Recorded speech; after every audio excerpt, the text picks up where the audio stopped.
السلام علیکم.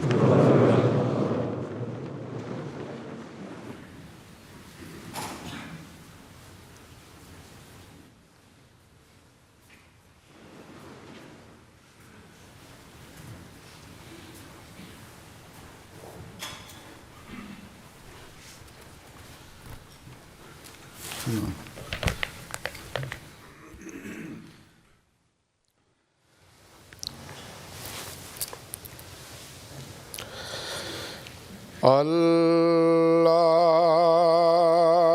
اکبر اللہ اکبر اللہ اکبر اللہ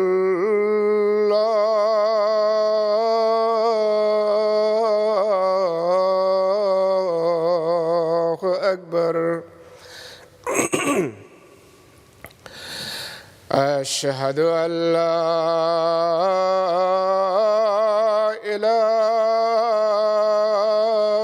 إله إلا الله. أشهد أن لا إله إلا الله. أشهد أن محمدًا رسول الله.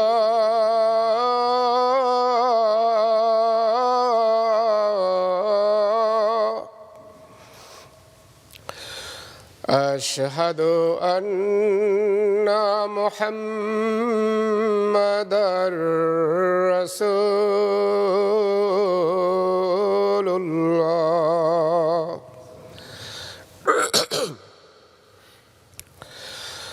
حي على الصلاة.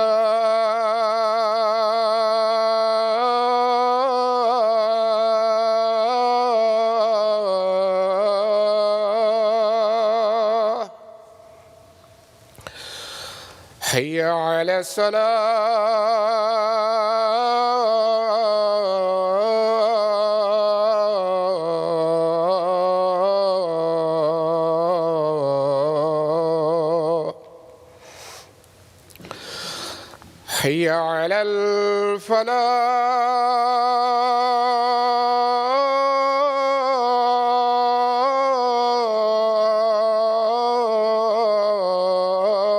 الفلاح. حي على الفلاح.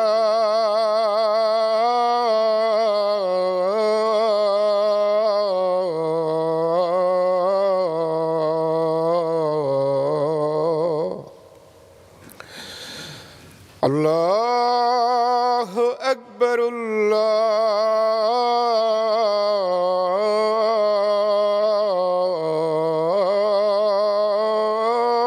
الله أكبر. لا إله إلا الله.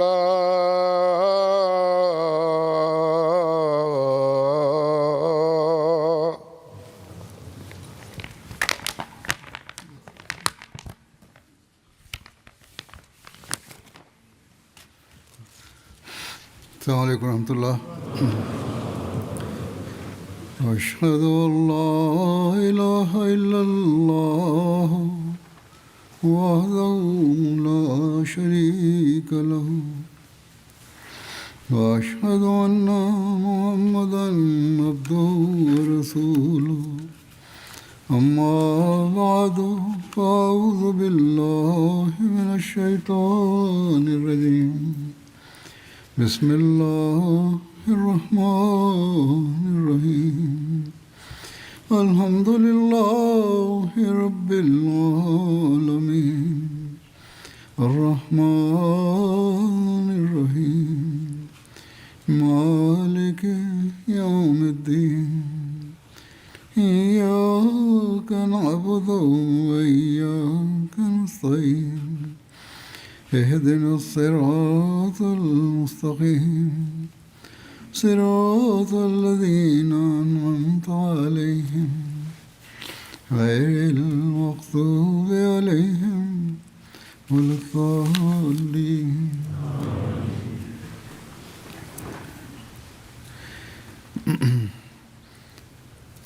تبوک کے سفر کی مزید تفصیلات جو ملتی ہیں وہی بیان کروں گا. وہی بیان ہو رہی تھیں گزشتہ خطبات میں. جیسا کہ بیان ہو چکا ہے کہ بعض منافقین نے غزوہ پر جانے سے انکار کیا تھا اور مختلف عذر بیان کیے تھے، لیکن مدینہ تشریف آوری کے بعد بھی منافقین کے ساتھ نہ جانے پر عذر اور بہانوں کا ذکر ملتا ہے، بلکہ قرآن شریف میں بھی اس کا ذکر ہے. حضرت صلی اللہ علیہ وسلم کی سنت تھی کہ جب سفر سے مدینہ واپس تشریف لاتے تو پہلے مسجد میں پہنچ کر 2 رکعت نماز ادا کرتے. چنانچہ آپ تبوک سے واپس تشریف لائے تو مدینہ میں چاشت کے وقت داخل ہوئے اور پہلے مسجد میں 2 رکعت نماز ادا کی. آپ جب بھی سفر سے واپس آتے تو اسی طرح کیا کرتے تھے جیسے بتایا میں نے. نوافل سے فارغ ہو کر آپ صلی اللہ علیہ وسلم مسجد میں ہی تشریف فرما ہو گئے اور لوگ آپ صلی اللہ علیہ وسلم کی ملاقات اور زیارت کے لیے حاضر ہونے لگے. اسی طرح وہ لوگ جو اپنی کمزوری ایمان اور نفاق کی وجہ سے ساتھ نہیں گئے تھے وہ بھی آنے لگے. خاص طور پر منافقین جن کی امیدیں تو خاک میں مل چکی تھیں، وہ اب مزید شرمندگی اور ندامت سے بچنے کے لیے قسمیں کھانے لگے اور مختلف بہانے اور عذر پیش کرنے لگے. سیرت نگار لکھتے ہیں کہ یہ لوگ تقریباً 80 تھے، لیکن بعض روایات کے مطابق اس سے بھی زیادہ لوگ تھے. رسول اللہ صلی اللہ علیہ وسلم نے ان سے ان کے ظاہری عذر مان لیے اور ان سے بیعت لی اور ان کے لیے مغفرت کی دعا کی اور ان کا اندرونہ اللہ کے سپرد کیا.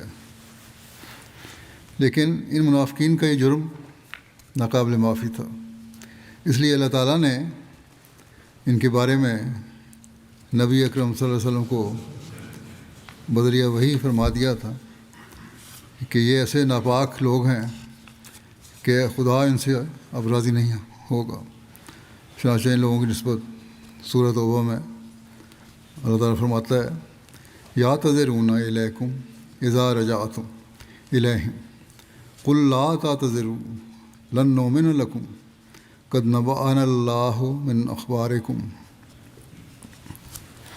وسیر اللہ عملکم ورسولہ ثم تردون الی عالم الغیب والشہادۃ فینبئکم بما کنتم تعملون.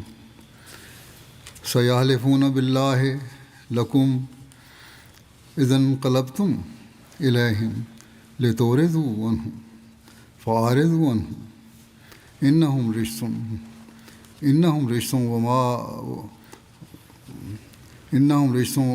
ومأواہم جہنم جزاء بما کانوا یکسبون. یحلفون لکم لترضوا عنہم وإن ترضوا عنہم فإن اللہ لا یرضی عن القوم الفاسقین. وہ تم سے معذرتیں کریں گے جب تم ان کی طرف واپس آؤ گے تو کہہ دے کوئی عذر پیش نہ کرو، ہم ہرگز تم پر اعتبار نہیں کریں گے. اللہ نے ہمیں تمہارے حالات سے باخبر کر دیا اور اللہ یقیناً تمہارے اعمال کو دیکھ رہا ہے. اسی طرح اس کا رسول بھی. پھر ایسا ہوگا کہ تم غیب اور حاضر کا علم رکھنے والے کی طرف لوٹائے جاؤ گے، پس وہ تمہیں اس کی خبر دے گا جو تم کیا کرتے تھے. وہ یقیناً تمہارے سامنے اللہ کی قسمیں کھائیں گے جب ان کی طرف لوٹو گے تاکہ تم ان سے اعراض کرو.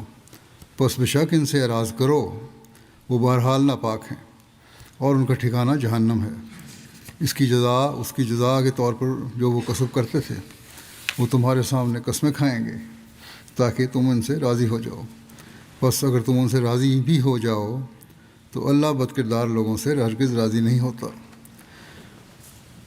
جنگ تبوک میں پیچھے رہ جانے والوں پر اللہ تعالیٰ نے اپنی سخت ناراضگی کا اظہار فرمایا، جیسا کہ ظاہر ہے ان لوگوں کو فاسق قرار دیا۔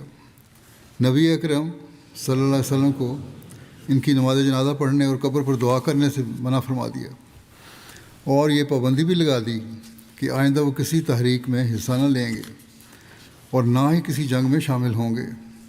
چنانچہ اللہ تعالیٰ فرماتا ہے فرح المخلفون بمقعدہم خلاف رسول اللہ وکرہوا ان یجاہدوا باموالہم وانفسہم فی سبیل اللہ وقالوا لا تنفروا فی الحر قل نار جہنم اشد حرا قل نار جہنم اشد حرا لو کانوا یفقہون فلیضحکوا قلیلا ولیبکوا کثیرا جزاء بما کانوا یکسبون فإن رجعك الله إلى طائفة منهم فاستأذنوك للخروج فقل لن تخرجوا معي أبدا تخرجوا معي أبدا ولن تقاتلوا معي عدوا إنكم رضيتم بالقعود أول مرة فقعدوا مع الخالفين ولا تصلي على أحد منهم مات أبدا ولا تقم على قبره إنهم كفروا بالله ورسوله وماتوا وهم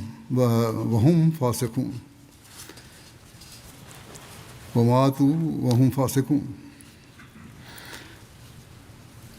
ولا تعجبك أموالهم وأولادهم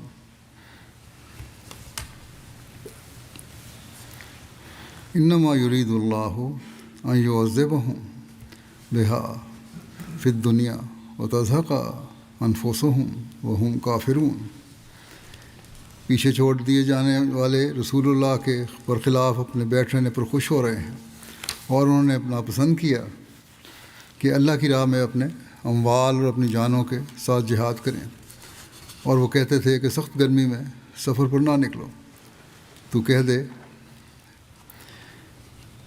کہ جہنم کی آگ جلن کے لحاظ سے زیادہ سخت ہے، کاش وہ سمجھ سکتے، بس چاہیے کہ وہ تھوڑا ہنسیں اور زیادہ روئیں اس کی جزا کے طور پر جو وہ کسب کیا کرتے تھے۔ بس اگر اللہ تجھے ان میں سے کسی گروہ کی طرف دوبارہ لے جائے اور وہ تجھ سے ساتھ نکلنے کی اجازت مانگیں تو تو انہیں کہہ دے کہ ہرگز تم آئندہ کبھی میرے ساتھ جہاد کے لیے نہیں نکلو گے، اور ہرگز کبھی میرے ساتھ ہو کر دشمن سے لڑائی نہیں کرو گے۔ تم یقیناً پہلی مرتبہ گھر بیٹھ رہنے پر راضی ہو گئے تھے، بس اب پیچھے رہنے والوں کے ساتھ ہی بیٹھے رہو، اور تو ان میں سے کسی مرنے والے پر کبھی جنازہ کی نماز نہ پڑھ اور کبھی ان کی قبر پر دعا کے لیے کھڑا نہ ہو۔ یقیناً انہوں نے اللہ اور اس کے رسول کا انکار کر دیا ہے، اور وہ اس حالت میں مرے کہ وہ بد کردار تھے، اور ان کے اموال اور ان کی اولادیں تیرے لیے کوئی کوشش پیدا نہ کریں۔ اللہ محض یہ چاہتا ہے کہ انہی کے ذریعے سے انہیں اس دنیا میں ہی عذاب دے اور ان کی جانیں اس حال میں نکلیں کہ وہ کافر ہوں۔ یہ بھی سورہ توبہ کی آیات ہیں۔ جنگ تبوک سے پیچھے رہ جانے والے 4 طرح کے لوگ تھے۔ وہ خوش نصیب افراد جو رسول اللہ صلی اللہ علیہ وسلم کے ارشاد پر کسی فرض کی ادائیگی کے لیے پیچھے رہے، جیسے حضرت علی اور ابن مکتوم اور محمد بن مسلمہ وغیرہ۔ یہ نمبر 1 قسم ہے۔ دوسری طرح کے وہ لوگ ہیں جو معذور اور بیمار تھے، کمزور تھے، یا بہت ہی نادار اور غریب تھے اور سواری وغیرہ کی استطاعت نہ رکھتے تھے۔ ان کے بارے میں اللہ تعالیٰ نے فرما دیا کہ یہ حقیقی عذر رکھتے ہیں، اس کے لیے اللہ نے ان کو معاف کر رکھا ہے۔ بلکہ جیسا کہ پہلے بیان ہو چکا ہے کہ حضرت صلی اللہ علیہ وسلم نے ان کے بارے میں فرمایا کہ وہ ہر جگہ ہمارے ساتھ ساتھ ہی تھے، یعنی اللہ نے ان کو ہمارے اجر و ثواب میں بھی شامل فرمایا تھا۔ تیسرے منافق جن کے کردار کی سخت مذمت کی گئی اور قرآن کریم میں ہمیشہ کے لیے ان سے ناراضگی اور سخت سزا اور وعید کا حکم نازل ہوا۔ چوتھے وہ لوگ تھے جو محض سستی کی وجہ سے شامل نہ ہوئے تھے اور پیچھے رہ گئے تھے۔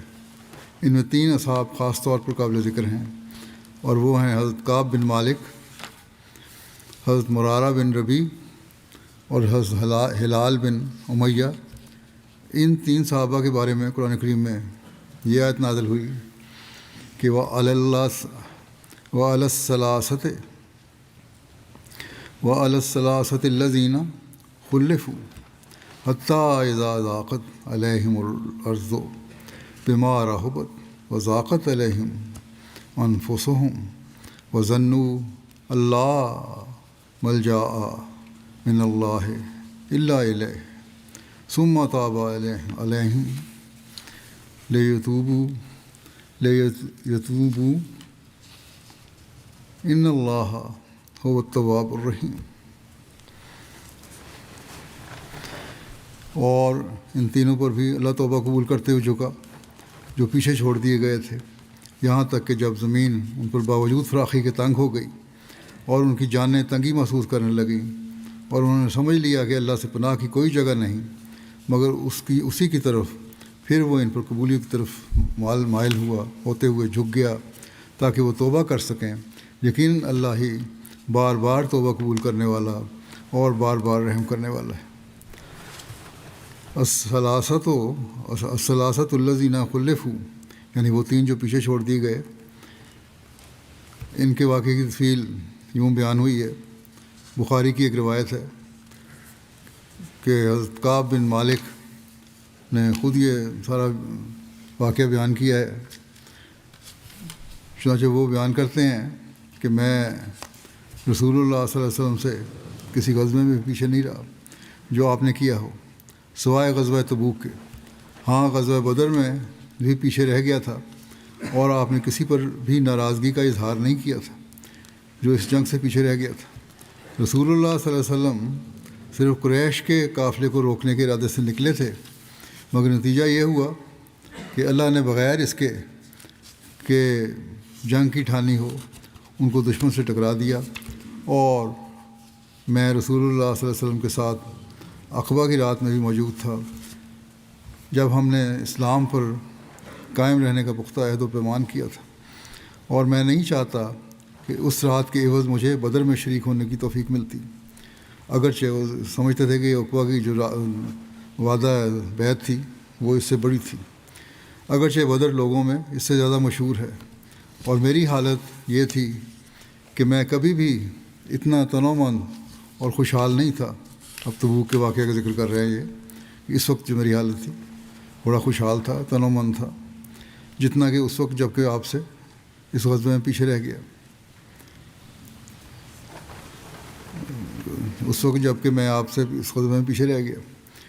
اللہ کی قسم، اس سے پہلے کبھی بھی میرے پاس اونٹ اکٹھے نہیں ہوئے تھے، اور اس غزوے کے اسناد میں 2 اونٹ اکٹھے کر لیے تھے، اور رسول اللہ صلی اللہ علیہ وسلم جس غزوے کا بھی ارادہ کرتے تھے، پھر آگے تفصیل بیان کر رہے ہیں، تو آپ اس کی مخفی رکھ کر کسی اور طرف جانے کا اظہار کرتے تھے۔ یہ عام طور پہ جنگ کی پالیسی ہوتی تھی علیہ وسلم کے زمانے میں، وسلم کی۔ لیکن جب یہ غزوہ ہوا تو نبی صلی اللہ علیہ وسلم اس غزوے میں سخت گرمی کے وقت نکلے، اور آپ کے سامنے دور دراز کا سفر اور غیر آباد بیابان اور دشمن تھا جو بہت بڑی تعداد میں تھا۔ آپ نے مسلمانوں کو ان کی حالت کھول کر بیان کر دی، یہاں آپ نے چھپایا نہیں بلکہ بیان کر دیا کہ اس غزوے میں ہم جا رہے ہیں، تاکہ وہ اپنے اس حملے کے لیے جو تیاری کرنے کا حق ہے تیاری کریں۔ آپ نے ان کو اس جہت کا بھی بتا دیا جس طرف آپ جانا چاہتے تھے، اور مسلمان رسول اللہ صلی اللہ علیہ وسلم کے ساتھ بکثرت تھے، اور محفوظ رکھنے والی کوئی کتاب نہ تھی جو ان کی تعداد کو ضبط میں رکھتی۔ حضرت کعب کی مراد سے رجسٹر تھا، کسی درج نہیں تھا کہ کون ساتھ گیا کون نہیں۔ حضرت کعب کہتے تھے کہ اور کوئی شخص بھی ایسا نہ تھا جو غیر حاضر رہنا چاہتا ہو، مگر وہ خیال کرتا کہ اس کا غیر حاضر رہنا آپ سے پوشیدہ رہے گا، باوجود اس کے کہیں لکھا نہیں گیا تھا، پھر بھی یہ خیال نہیں آتا تھا کہ وہ آپ سے پوشیدہ ہو جائے گا غیر حاضر ہو کے، جب تک کہ اس سے متعلق اللہ تعالیٰ کی وحی نازل نہ ہو۔ اور رسول اللہ صلی اللہ علیہ وسلم نے یہ غزوہ اس وقت کیا کہ جب پھل پک چکے تھے اور سائے اچھے تھے۔ رسول اللہ صلی اللہ علیہ وسلم نے سفر کی تیاری شروع کر دی، اور آپ کے ساتھ مسلمانوں نے بھی۔ اور میں صبح کو جاتا، اپنا بیان کر رہے ہیں اب حال، میں صبح جاتا تب میں ان کے ساتھ سنبھالیں سفر کی تیاری کروں، ارادہ پکا تھا جانے کا۔ میں واپس لوٹتا اور کچھ بھی نہ کیا ہوتا، لیکن سستی تھی، تیاری نہیں ہوتی تھی۔ میں اپنے دل میں کہتا کہ میں تیاری کر سکتا ہوں، کل کر لوں گا، یہ خیال مجھے لیت العال میں رکھتا رہا، یہاں تک کہ وہ وقت آ گیا کہ لوگوں کو سفر کی جلدی پڑی، اور رسول اللہ صلی اللہ علیہ وسلم ایک صبح روانہ ہو گئے، اور مسلمان بھی آپ کے ساتھ روانہ ہوئے، اور میں نے اپنے سامان سفر کی تیاری میں سے کچھ بھی نہ نپٹایا تھا۔ میں نے سوچا کہ آپ صلی اللہ علیہ وسلم کے جانے کے 1 دن یا 2 دن بعد تیاری کر لوں گا اور پھر ان سے جا ملوں گا۔ ان کے چلے جانے کے بعد دوسری صبح باہر گیا کہ سامان تیار کر لوں، مگر پھر واپس آ گیا اور کچھ بھی نہ کیا۔ پھر میں اگلے دن گیا اور واپس لوٹ آیا اور کچھ بھی نہ نپٹایا۔ یہی حال رہا یہاں تک کہ تیزی سے سفر کرتے ہوئے لشکر بہت آگے نکل گیا۔ میں نے بھی ارادہ کر لیا کہ کوچ کروں اور ان کو پالوں، اور کاش کہ میں ایسا کرتا، مگر مجھ سے یہ بھی مقدر نہ ہوا۔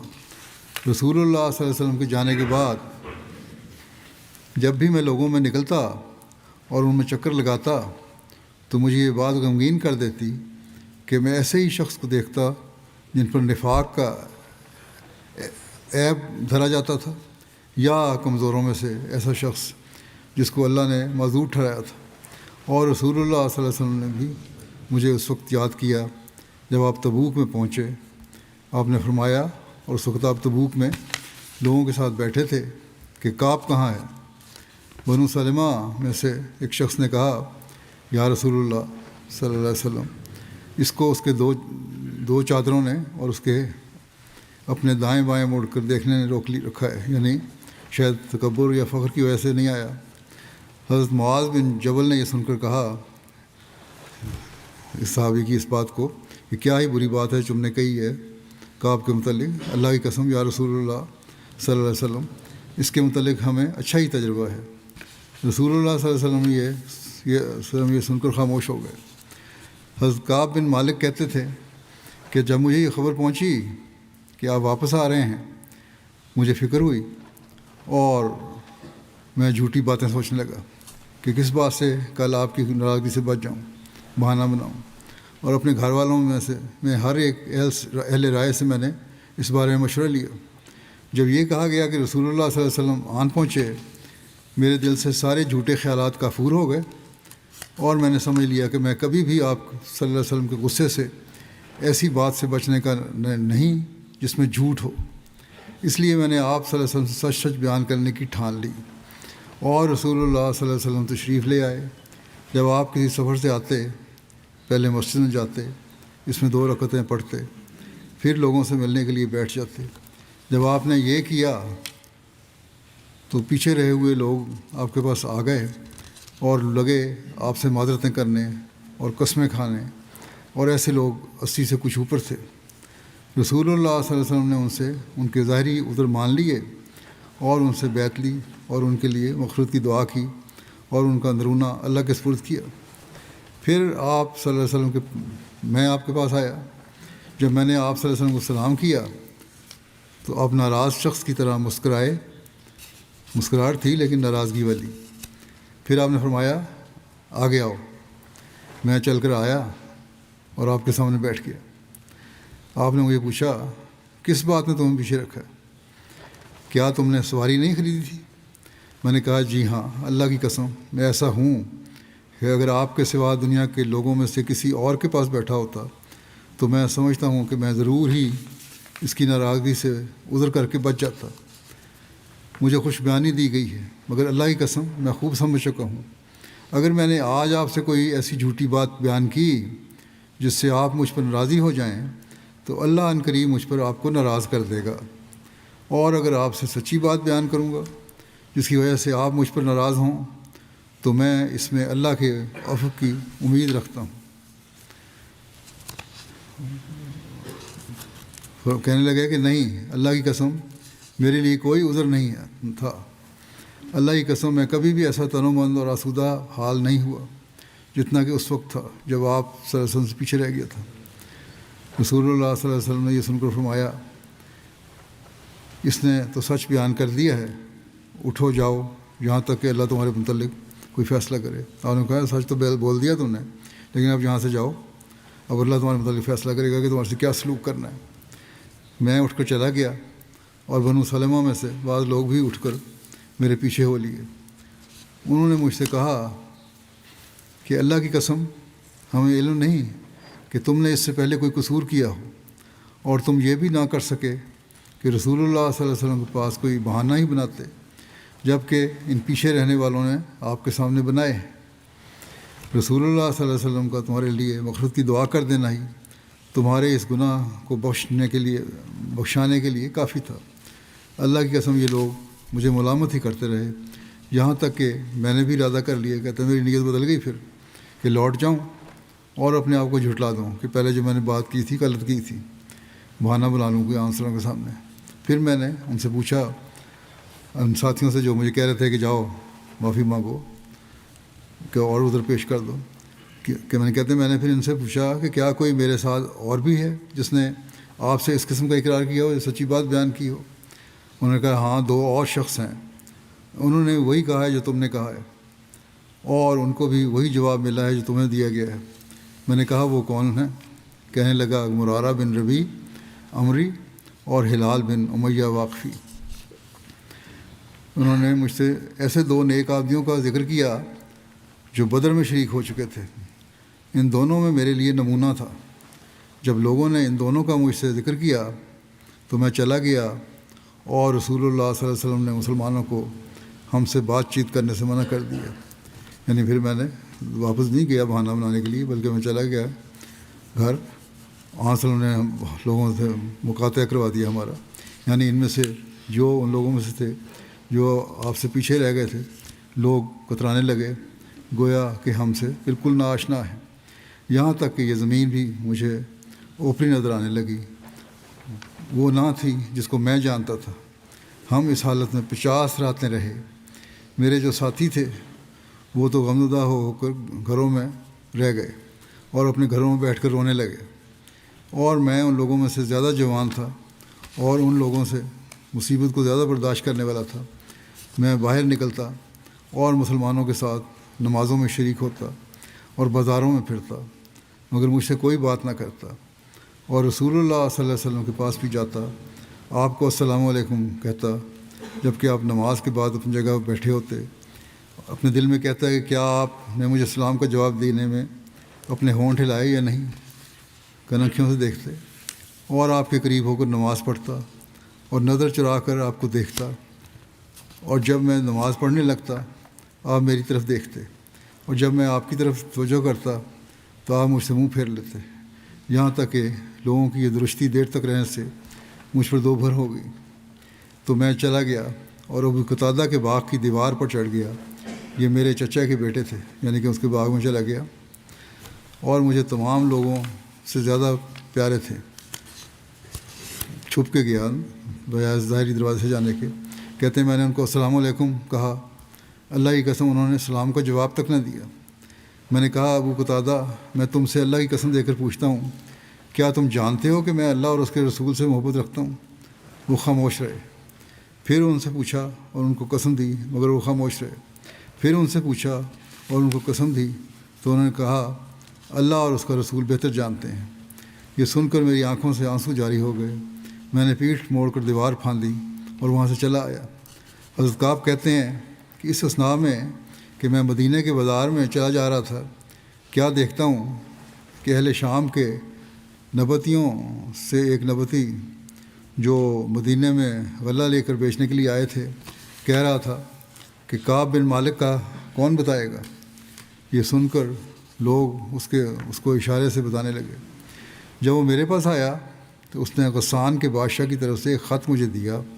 اس میں یہ مضمون تھا کہ اما بعد مجھے یہ خبر پہنچی ہے کہ تمہارے ساتھی نے تمہارے ساتھ سختی کا معاملہ کر کے تمہیں الگ تھلگ چھوڑ دیا ہے، اور تمہیں تو اللہ نے کسی ایسے گھر میں پیدا نہیں کیا تھا جہاں ذلت ہو اور تمہیں ضائع کر دیا جائے۔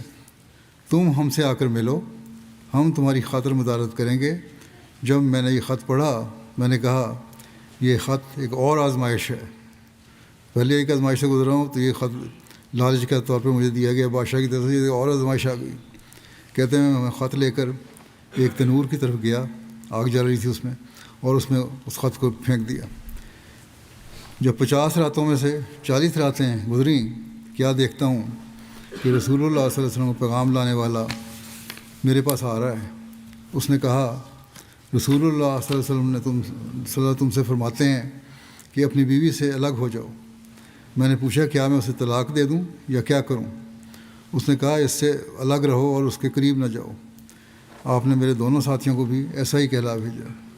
میں نے اپنی بیوی سے کہا اپنے گھر والوں کے پاس چلی جاؤ اور اس وقت تک انہی کے پاس رہنا کہ اللہ اس معاملے میں کوئی فیصلہ کرے۔ حضرت کعب کہتے تھے پھر ہلال بن امیہ کی بیوی، ان کو بھی یہی حکم تھا، تو ان کی بیوی رسول اللہ صلی اللہ علیہ وسلم کے پاس آئی، کہنے لگی یا رسول اللہ، ہلال بن امیہ بہت بوڑھا ہے اور اس کا کوئی نوکر نہیں ہے، کیا آپ ناپسند فرمائیں گے اگر میں اس کی خدمت کروں، کھانا پکا دیا کروں، کپڑے دھو دیا کروں؟ آپ نے فرمایا نہیں، لیکن تمہارے قریب نہ آئے، وہ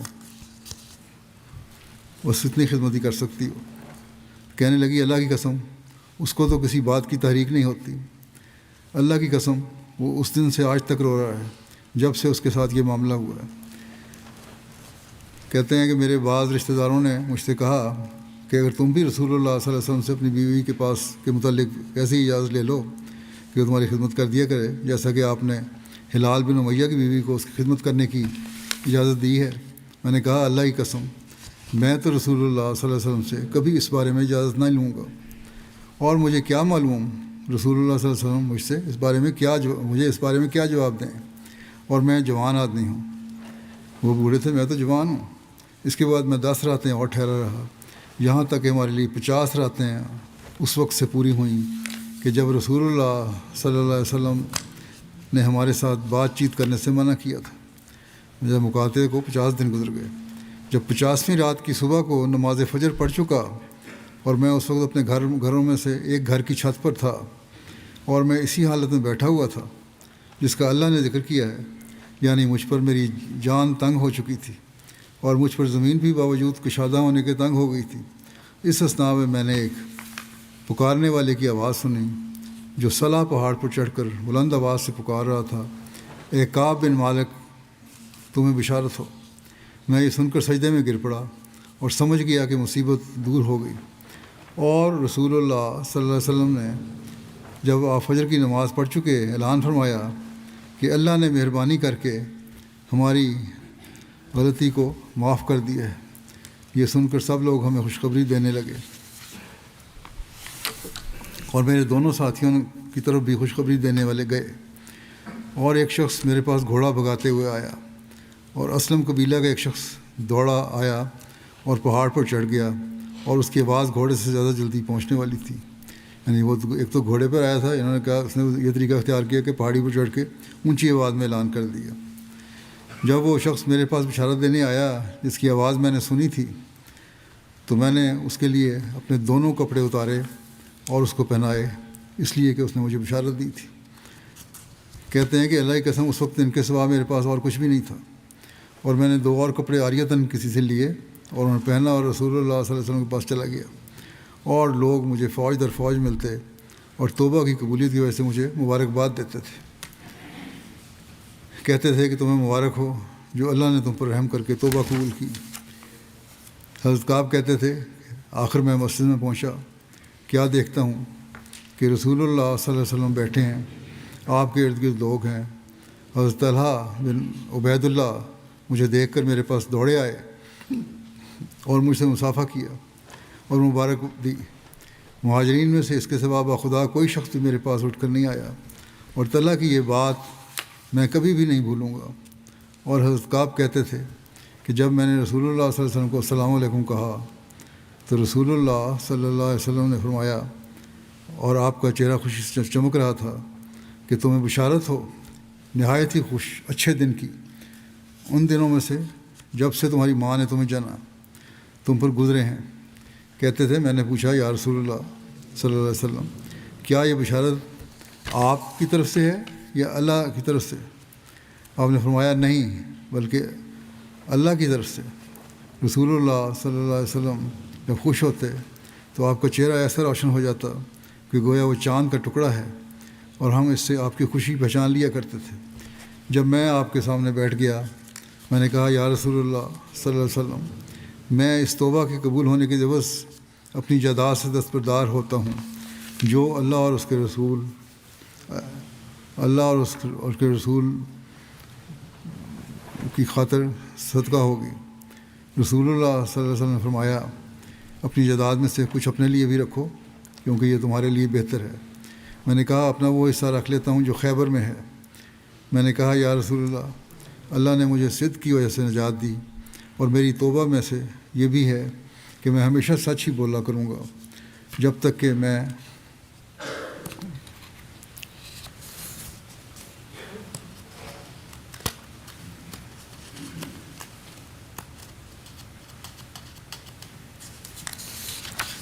میں زندہ رہوں گا، کیونکہ اللہ کی قسم میں مسلمانوں میں سے کسی کو نہیں جانتا کہ اللہ نے اس کو سچی بات کہنے کی وجہ سے اس خوبی کے ساتھ آزمایا ہو جس خوبی سے میری آزمائش کی ہے۔ اس وقت سے کہ میں نے رسول اللہ صلی اللہ علیہ وسلم سے اصل واقعہ بیان کیا، میں نے جب سے رسول اللہ صلی اللہ علیہ وسلم سے یہ بات بیان کی میں نے آج تک عمداً جھوٹ نہیں بولا، اور میں امید رکھتا ہوں کہ اللہ آئندہ بھی جب تک زندہ ہوں مجھے محفوظ رکھے گا۔ اور اللہ نے اپنے رسول صلی اللہ علیہ وسلم پر یہ وحی نازل کی، اور اللہ نبی پر اور مہاجرین اور انصار پر توبہ قبول کرتے ہوئے جھکا جنہوں نے تنگی کے وقت اس کی پیروی کی تھی۔ بعد اس کے کہ قریب تھا کہ ان میں سے ہر ایک فریق کے دل ٹیڑھے ہو جاتے، پھر بھی اس نے ان کی توبہ قبول کی۔ یقیناً وہ ان کے دلوں ان کے لیے بہت مہربان اور بار بار رحم کرنے والا ہے۔ کہتے ہیں اللہ کی قسم اس کے بعد کہ اللہ نے مجھے اسلام کی ہدایت دی، کبھی بھی اس نے کوئی انعام میرے نزدیک اس سے بڑھ کر نہیں کیا۔ میں نے رسول اللہ صلی اللہ علیہ وسلم سے سچ سچ بیان کر دیا۔ شکر ہے کہ میں نے آپ سے جھوٹ نہیں بولا، ورنہ میں ہلاک ہو جاتا جیسا کہ وہ لوگ ہلاک ہو گئے جنہوں نے جھوٹ بولا تھا۔ اور حضرت کعب کہتے تھے اور ہم تینوں کا فیصلہ ان لوگوں کے فیصلے سے مؤخر رکھا گیا جن سے رسول اللہ صلی اللہ علیہ وسلم نے عذر قبول کیا تھا، جب انہوں نے آپ کے سامنے قسمیں کھائیں اور آپ نے ان سے بیعت لی اور ان کے لیے مغفرت کی دعا کی تھی، اور رسول اللہ صلی اللہ علیہ وسلم نے ہمارے فیصلے کو ملتوی کر دیا یہاں تک کہ اللہ نے اس کے متعلق فیصلہ فرمایا۔ سو وہ یہی بات ہے کہ اللہ نے فرمایا ہے، اسی طرح ان تینوں پر بھی اس نے فضل کیا جو کہ پیچھے چھوڑے گئے تھے، اور جو پیچھے رکھے جانے کا اللہ نے اس میں ذکر کیا ہے وہ غزوے سے ہمارا پیچھے رہنا نہیں، بلکہ اللہ کے فیصلے میں ہمیں ان لوگوں سے پیچھے رکھنا مراد ہے کہ جنہوں نے حضرت صلی اللہ علیہ وسلم کے پاس قسمیں کھائی تھیں اور آپ کے پاس معذرتیں کی تھیں، اور آپ نے ان کی معذرت قبول کر لی تھی، لیکن ہم نے سچ بولا تھا۔ تو اس وقت میں کیونکہ ابھی 3 مرحومین کا بھی ذکر کروں گا جن کا جنازہ پڑھانا ہے، اس لیے اس کا باقی حصہ جو حضرت مسلم موعود نے بیان فرمایا اپنے انداز میں وہ انشاءاللہ آئندہ بیان کر دوں گا۔ مرحومین کے جو ذکر میں پہلا ذکر ہے وہ حافظ محمد ابراہیم عابد صاحب مربی سلسلہ تھے جو گزشتہ دنوں 72 سال کی عمر میں وفات پا گئے۔ انا للہ و انا الیہ راجعون۔ چکوال کے ایک علاقے میں یہ پیدا ہوئے تھے۔ 1967 میں حضرت خلیفۃ المسیح ثالث رحمہ اللہ تعالیٰ کے ہاتھ پر بیعت کر کے جماعت میں داخل ہوئے. مرحوم پیدائشی نابینا تھے. گاؤں میں ہی قرآن کریم حفظ کیا.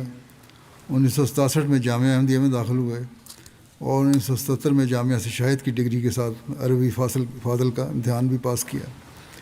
بطور مربی سلسلہ آپ کو اصلاح ارشاد مقامی میں اور پھر استاد مدرسۃ الحفظ میں خدمتی توفیق ملی. پھر فیصل آباد کے گاؤں میں بھی رہے. پھر انڈونیشیا 2 سال مبلغ کے طور پر خدمت کی توفیق ملی. اصلاح ارشاد مرکزیہ میں بھی رہے. پھر دارالضیافت میں ان کو مربی کے طور پر لگایا گیا اور مجلس نابینا تھی جو بنائی اس کے 2000 میں اس کے سیکرٹری بھی بنے.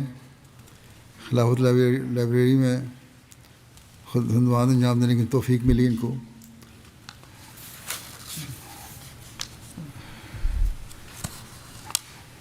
بریل زبان بھی انہوں نے سیکھی. ان کے ایک ہم جماعت ہیں کلاس فیلو امداد الرحمان صدیقی صاحب مربی سلسلہ بنگلہ دیش میں. کہتے ہیں جامعہ احمدیہ میں ہم نے ربا میں اکٹھے پڑھتے تھے. بہت ذہین و فطین تھے حافظ صاحب. حافظہ بہت اچھا تھا. کسی آیت کا تھوڑا سا حصہ پڑھ کر حافظ صاحب پوچھتے کہ یہ آیت قرآن کریم کی کس مقام پر آتی ہے تو حافظ صاحب 1 منٹ میں سوچ کر بتا دیتے کہ آیت فلاں صورت کے شروع میں یا درمیان میں آتی ہے. اور جو بھی ہم جامعہ میں پڑھا جاتا استاد پڑھاتے حافظ صاحب کو بڑا اچھی طرح یاد ہوتا. خلیفۃ المسیح ثالث رحمہ اللہ تعالیٰ کی خاص شفقت تھی ان پر تھی اور اس کی وجہ سے ان کو داخلہ ملا تھا جامعہ میں.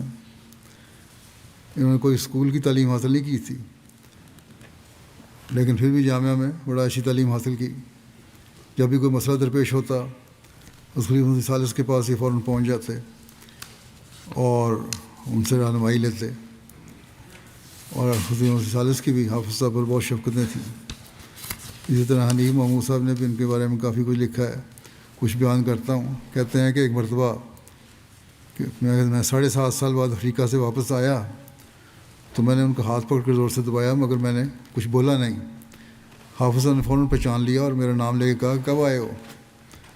گویا 7.5 سال بعد بھی صرف میرے ہاتھ کے لمس سے مجھے پہچان لیا. یہ بھی ان کو بڑا مان تھا کہ حافظ صاحب کو کہ قرآن کریم سنانے میں کوئی غلطی نہیں کبھی کروں گا اور یہ واقعہ درست بھی تھا. پھر حنیف صاحب یہ واقعہ لکھتے ہیں کہ یہاں آئے جلسے پہ مجھے ملے تو انہوں نے مجھے کہا کہ میں نے آپ کو دیکھ لیا ہے. اس میں نے ان سے کہا کہ دیکھا کس طرح آپ کی نظر تو ہے نہیں. انہوں نے کہا میں نے دل کی آنکھ سے جو دیکھا ہے وہ ظاہری آنکھ نہیں دیکھ سکتی. بڑا اخلاص اور وفا تھی ان میں. اور اسی طرح ان کو حضرت مسیح علیہ السلام کی کتب کے حوالے بھی بہت یاد تھے. اس کے بارے میں بھی بعض لوگوں نے لکھا ہے.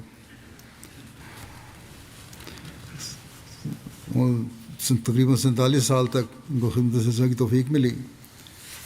بڑا گہرا خلافت سے عقیدت کا تعلق تھا. اللہ کے فضل سے موسی تھے. ان کی پسماندگان میں اہلیہ کے علاوہ 2 بیٹے اور 4 بیٹیاں بھی شامل ہیں. اللہ تعالیٰ ان سے رحمت اور مغفرت سلوک فرمائے اور ان کے بچوں کو بھی صبر اور حوصلہ عطا فرمائے. دوسرا ذکر ہے شیخ ابوبکر جارج صاحب مولوی سلسلہ لائبیریا. ان کی بھی گزشتہ دنوں 70 سال کی عمر میں مختصر عادت کے بعد وفات ہو گئی. انا للہ و انا الیہ راجعون. کچھ عرصے سے پھیپھڑوں کے عارضے میں مبتلا تھے. 1980 میں سیرا لیون میں بیعت کر کے جماعت میں شامل ہوئے تھے. دنیاوی لحاظ سے بڑے آسودہ حال تھے. ریٹائرمنٹ کے بعد اللہ تعالیٰ نے آپ کے دل میں خدمت دین کا غیر معمولی جذبہ پیدا کیا. 60 برس کی عمر میں انہوں نے پہلے قرآن شریف پڑھتے تھے لیکن اتنا نہیں، لیکن اس کے بعد تو خاص طور پر توجہ دی اور بہت صحت کے ساتھ قرآن کریم پڑھنا سیکھا اور پھر تہیہ کیا کہ باقی زندگی دین کی خدمت میں صرف کروں گا. اگرچہ واقفی زندگی نہیں تھے لیکن عملاً آپ نے وہ رنگ دکھایا جو واقفی زندگی سے بھی بڑھ کر تھا. جماعت کی خدمت و تبلیغ میں ہمیشہ پیش رہتے تھے اور 1 سال کی بنیادی تعلیم جماعت کی طرف سے ملی. ان کو کنڈینس کورس ملا اور پھر ان کو مولم لگا دیا گیا۔ 2012 میں اپنے شہر میں ان کو مولم لگایا، اور گانتا شہر میں ان کا اپنا مکان بھی تھا، یہ ان کو بطور سینٹر انہوں نے وقف کر دیا۔ اسی مکان کے احاطے میں آپ نے چھوٹی سی مسجد بھی تعمیر کروائی اور خدمت دین کا کام کرتے تھے۔ اس طرح آپ کو نمبا کاؤنٹی کے پہلے مبلغ ہونے کا اعزاز بھی حاصل ہوا، اور وفات تک یہاں ہی خدمتی توفیق پاتے رہے۔ گانٹا میں اپنے ذاتی پلاٹ مسجد اور مشن ہاؤس کے لیے دے دیا، جس پر آج مرکزی مسجد اور ریجنل مشن ہاؤس قائم ہے۔ اسی طرح منروویہ کے مضافات میں آپ نے ایک پلاٹ اور چھوٹا سا گھر بھی جماعت کو ہبہ کر دیا۔ مرحوم نے جماعت کے ساتھ ہمیشہ اخلاص و وفا کا تعلق رکھا، باوجود بڑھاپے اور کمزوری کے اپنے کاؤنٹی کے دور دراز علاقوں کو مسلسل دورہ کرتے، حالانکہ راستے کچے اور نہایت کچھ دشوار گزار ہوتے تھے۔ آپ کی تبلیغی مساعی کے نتیجے میں چند قصبے بھی احمدیت کی آغوش میں آ گئے۔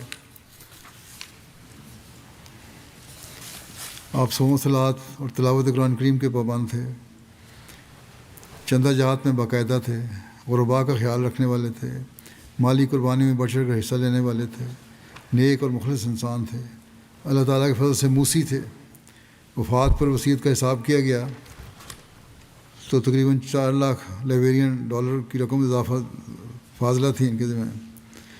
خلافت سے بڑا گہرا تعلق تھا۔ پسماندگان میں 2 اہلیہ کے علاوہ 3 بیٹے اور 2 بیٹیاں شامل ہیں۔ اللہ تعالیٰ مغفرت اور رحم کو سلوک فرمائے اور ان کی نسلوں میں بھی جماعت سے وفا کا تعلق قائم رکھے۔ تیسرا ذکر ہے زمینہ بھنو صاحبہ کا،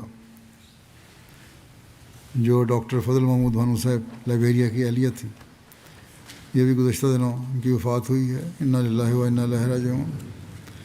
یہ حضرت مسیح علیہ السلام کے صحابی حضرت مولانا عبدالرحیم درد صاحب کی نواسی تھیں۔ درد صاحب یہاں بھی رہے ہیں، یو کے میں مبلغ۔ مرحومہ نے بی اے کی تعلیم روا سے حاصل کی، پھر پنجاب یونیورسٹی لاہور سے ایم اے عربی کیا۔ تقریباً 35 سال کا عرصہ افریقہ میں اپنے واقف زندگی شوہر کے ساتھ ہر قسم کے چیلنجز کا مقابلہ کرتے ہوئے نہایت بہادری سے گزارا، اور ہر حال میں ثابت قدم رہیں۔ زندگی کے ہر مرحلے میں آپ نے وقت کے تقاضے خوش دلی اور پوری بشاشت کے ساتھ پورے کیے، اور اپنی ازدواجی زندگی میں پیار اور ہم آہنگی پیدا کرنے کی کوشش کی۔ ان کے قریبی رشتہ دار، ان کی بھابھی بھی ان کے بارے میں لکھتی ہیں کہ ہمیشہ ہمارے رشتوں کو جوڑنے میں، آپس میں خاندان کے رشتوں کو جوڑنے میں انہوں نے بہت کردار ادا کیا، بڑا محبت اور پیار کا سلوک کیا ہر ایک کے ساتھ۔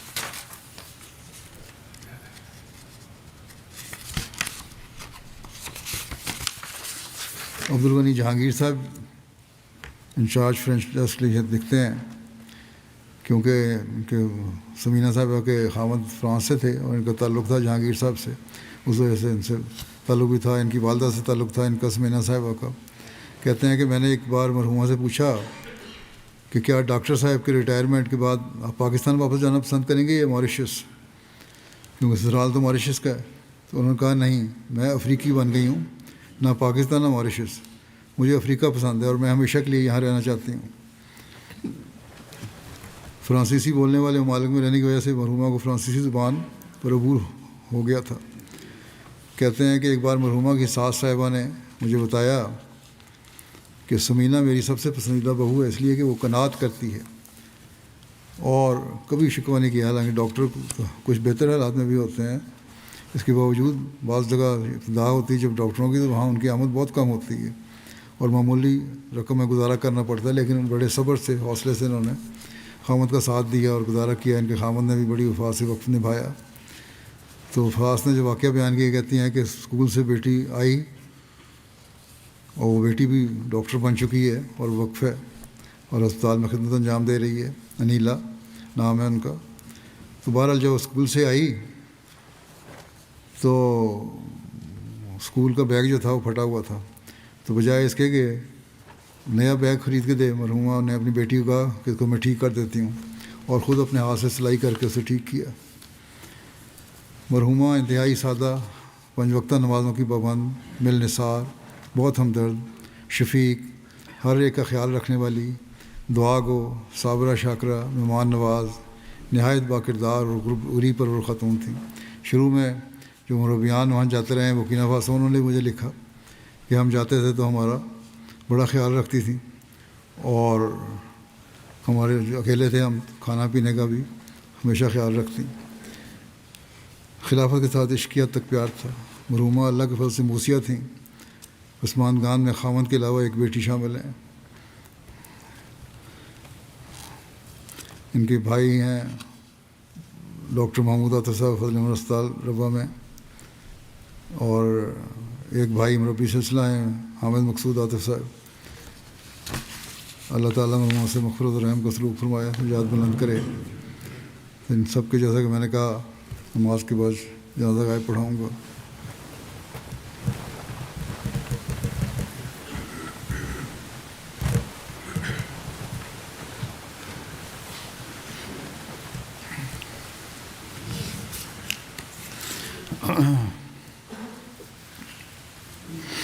الحمد